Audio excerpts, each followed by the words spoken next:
Roberto, first of all, give me a sense of what your life is like under lockdown. We've been locked down since 1 week and 2 days now.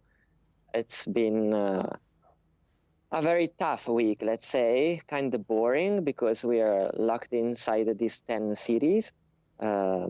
But we are allowed to go out from our homes, and that is the nice point, that we're not locked in a house, but we are allowed to go out and see people and have some time in the nature.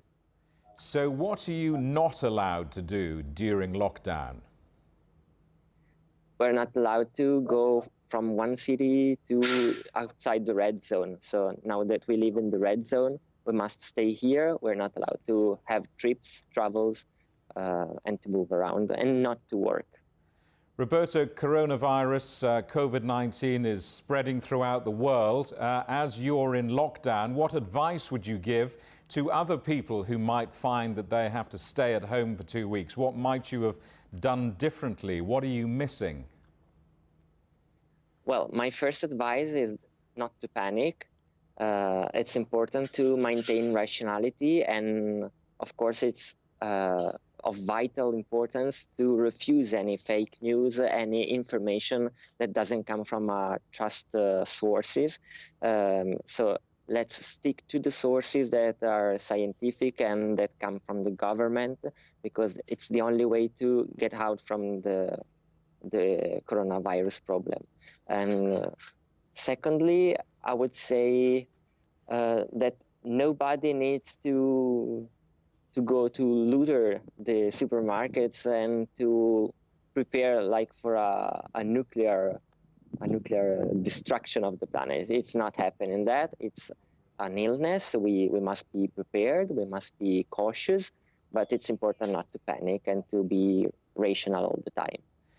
How are people reacting or behaving? I mean, are you seeing shoppers emptying supermarket shelves? What's going on? Well, fortunately, in Codogno, where I live, which is the very center of this epidemic zone, the people is behaving quite good. They didn't go in mass in the supermarket. They've been very respectful, and they've been calm, and also they're not angry, and that's important to look at the bright side, not to look at what's not going well, but looking at the nice points, what we still have. And during the last week, we've been observing some shops, some activities that are opening again, some very important industries that started again with the work. So we are coming back to normality, more or less. The important thing is to be cautious and to take all the precautions that we've been asked to take. Roberto Shigeti in Italy, thank you very much indeed for talking to us.